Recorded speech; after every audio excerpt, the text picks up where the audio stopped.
Ake uzibuze nje uma ngabe uyiNazaretha ukuthi njengoba nithi nina iBhayibheli leza labelungu kungani nizibiza ngamaNazaretha ngoba alikho izwe laseNazaretha eSouth Africa litholakala khona lapha eBhayibhelini kodwa nina nithi iBhayibheli leza nabelungu isikhali esazobulala umqondo wama-Afrika nikhuluma iqiniso manje nizibizelani ngezwe elingekho la eSouth Africa iJudiya ayikho la elukuzana eSouth Africa kodwa nina niyibiza ngamaJudiya ubani ongawubuka umkhokha the case iningi lalabantu laba aba-actor lapha kumkhokha amaNazaretha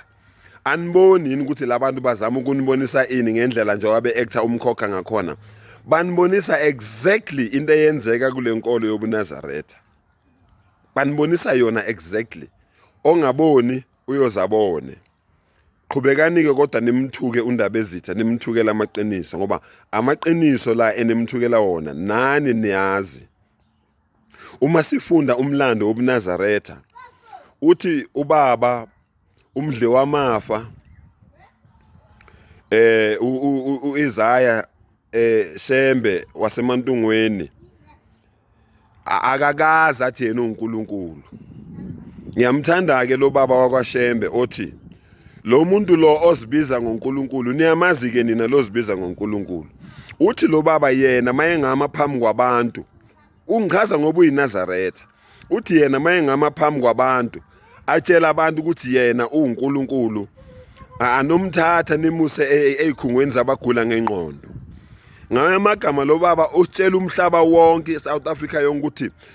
lo muntu lo ozibiza ngoNkulunkulu ebe uwumuntu ebhosha edla ephuza egeza amazinyo alale unomfazi unezingane ulindo ukufa ngelinye ilanga naye uzofa angene enhlabathini adliwe zimpethu aphenduka umlotha alothe aphenduka uthuli uzibiza ngoNkulunkulu hayi yena yedwa yena nalabo abakholelwa kulento le ayishoyo abathi uqinisile bonke labo bantu labo kumele bathathwe bayiswe ezikhungweni zabagula ngengqondo ngoba amakhanda abawasebenzi